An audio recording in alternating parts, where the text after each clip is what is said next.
We've all been there. We know they like us. We could take a little bit longer to respond and they're still going to be there.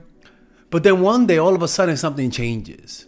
All of a sudden, they start taking a longer time to respond. All of a sudden, they're not as hurt that you have to cancel plans. Heck, they might even fucking jump for joy. All of a sudden, they're canceling plans. All of a sudden, they're a little late to the meetings. They leave, they arrive late, they leave early. And it dawns on us, something's different. We don't have the same power we had over you. Understand this. Whenever somebody's in love with us, whenever somebody is chasing us, there is a power that people feel, an addictive power. And that power is the power to control them, the power to sway their emotions, the power to influence them, the power to tell them, come with me, the power to tell them, let's have a future together. And that power is intoxicating, and some people abuse it, some people don't. But the point is that is a power that people feel. And it's the type of power that one, people take for granted, and two, once it's lost, they yearn it with a lot of intensity. So let's talk about what people think when you stop chasing them. Because understand, constant validation, consistently having power over someone, which usually means, in this case, chasing someone, falling in love with them. Because understand, when people fall in love, they both have power over each other. You get what I'm saying? It's not like a toxic thing. But one of the qualities of having that sense of power, having that sense of validation, is that it suppresses negative emotions. It suppresses painful emotions and painful thoughts about yourself that are in your unconscious. All of those thoughts that you're not good enough become suppressed under the light of someone's unconditional validation. All of the negative self-hatred a person feels gets suppressed, it's the key word, under the light of someone else's validation. Most people don't believe the words they tell themselves. They don't believe that they're great. They don't believe they're worthy of love. They usually only believe it if somebody else tells them. We value other people's opinion about us more than our own self-opinion. It's human nature. We're social creatures. So one of the things, when you stop chasing them and validating them, what tends to happen is that whatever suppressed emotions they had, any uncontrollable emotions from childhood usually, get brought up to the surface. And if they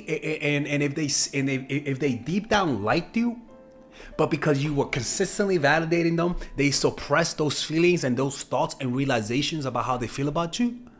It rises to the surface like an exploding volcanoes in fucking cartoons. Like it just explodes. First of all, people, I genuinely thought volcanoes explode like an idiot. I really thought volcano I really thought volcanoes explode like in the movies, right? It's like oh shit, there's a cow up there. Anyways, so what will happen is that they will start chasing you as a result. Why? Because chasing is usually done to relieve emotion. Why? Because chasing gives us validation. Their validation suppresses emotions, like a drug that suppresses pain. And depending on how much pain this person has, they'll switch up the roles they have with you and become the chaser.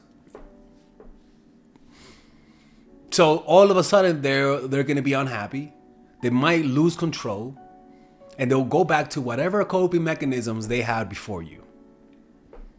Another thing that happens outside of experiencing the painful emotions that we usually try to hide through consistency, through consistent patterns of behavior, habit, and getting other people's love, is that you start to feel confused. And that confusion will cause a person to want to get some clarity from you, which means chasing. Initially, they feel confused about why the person has suddenly stopped chasing them. It could raise questions about the other person's intentions and motives. All of a sudden, you become more mysterious. All of a sudden, they don't really understand you. All of a sudden, now they have to pay deeper attention to you. Now they're going to notice who you added on Instagram. What are you thinking? Why are you taking one extra minute to respond when before you took you a certain amount of seconds?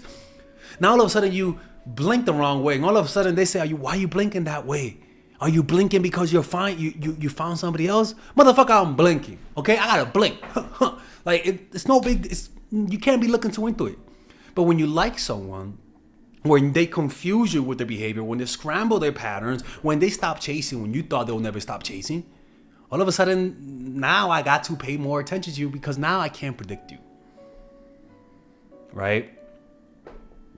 And usually it's best. This usually happens after a few days. At first, they don't notice the changes.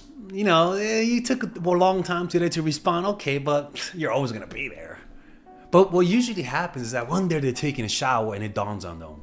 They're like, you know what? Lately Quintisha has been acting like just cold all of a sudden. I'm like, what the fuck is going on?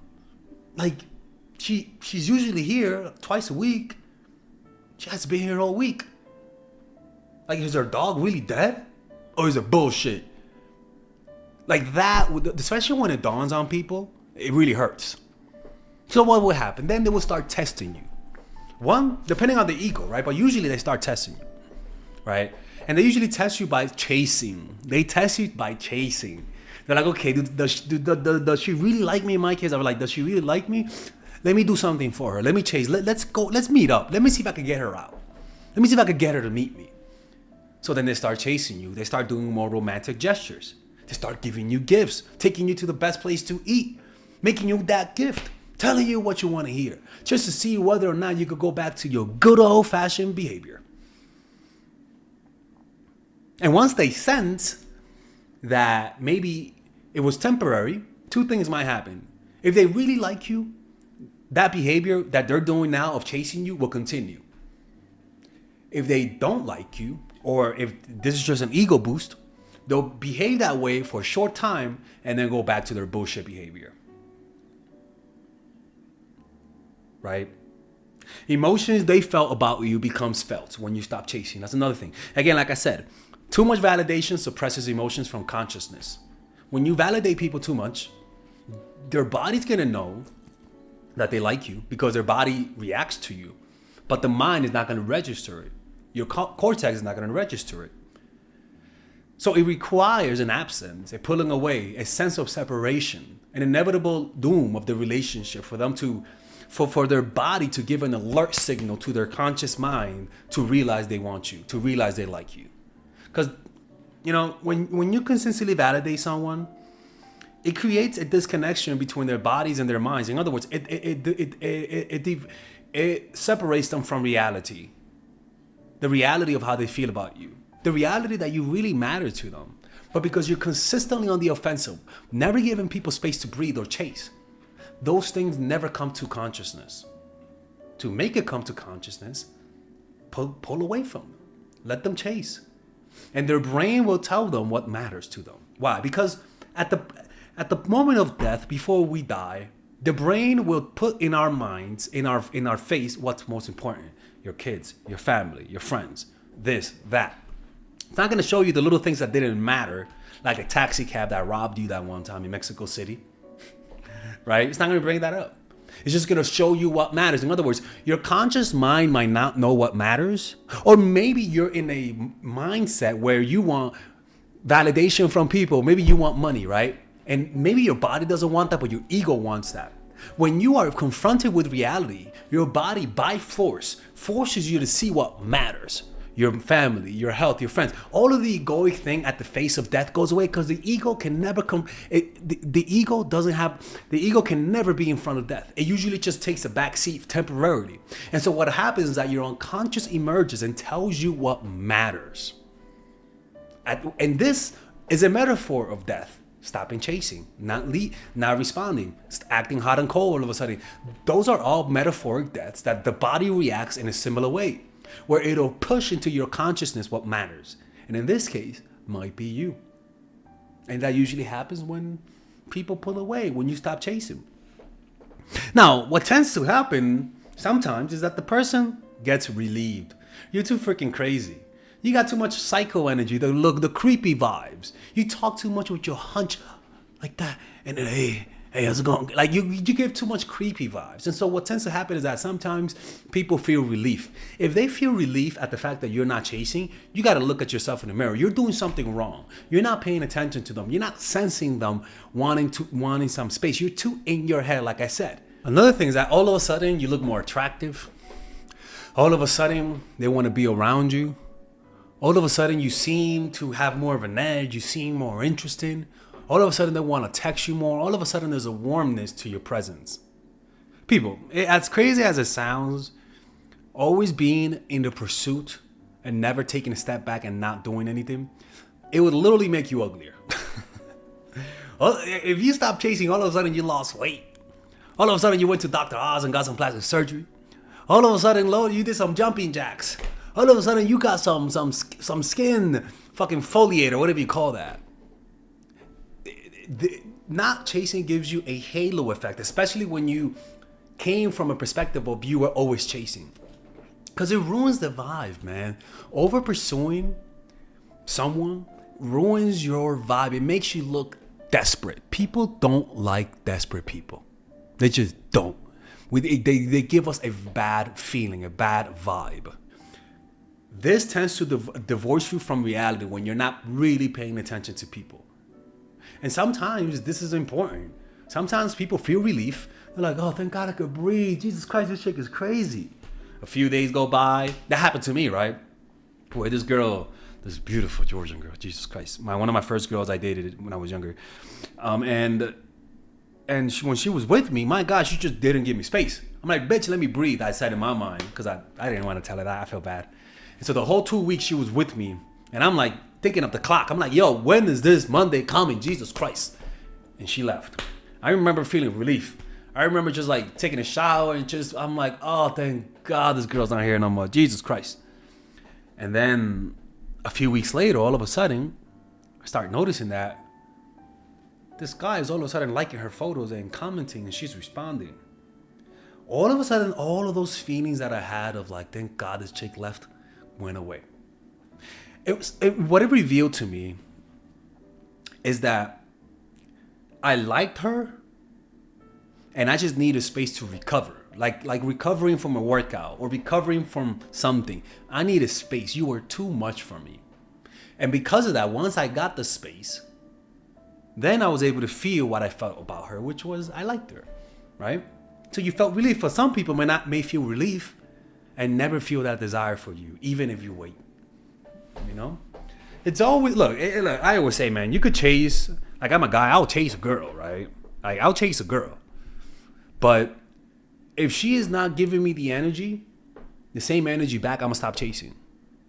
That's how it's done. I'll chase you as a guy, but if you're not giving me that same energy back, I'm gonna stop chasing. And usually what happens with women is that they'll notice, and they usually have a decision to make. And if they like you, they're gonna start chasing you as well. You know what I'm saying? Because they know they fucked up. They know they didn't match your energy. Like people know when someone's putting more effort. People know when they're exploiting you metaphorically, right? Not so evilly, but people know when it's disbalanced, and people know when you pull away after chasing them consistently. They instinctively know that they should maybe put some effort to make it up to them.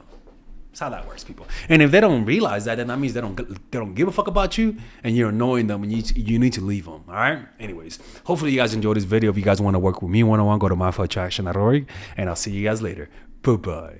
All right, ladies and gentlemen, if you guys ever want to learn how to use your feminine energy to influence people, learn how to use your masculine energy to become more assertive, and also learn how to blend both energies to improve your dating life, your spiritual life, honestly, your relationship life, your family life, your career life, this is the course for you. If I had to make a course for my nieces, I have two nieces, one is 19 and one is 15. 16. Holy shit. Oh my God, he's a bad fucking uncle. He's a bad uncle. Get him. Shut up, Melissa. You should get this course, right? And this is the course that I will make for them. So, for example, watch the curriculum, right? In the first week, we're going to be showing you how to establish a strong masculine foundation without letting it hurt your feminine energy.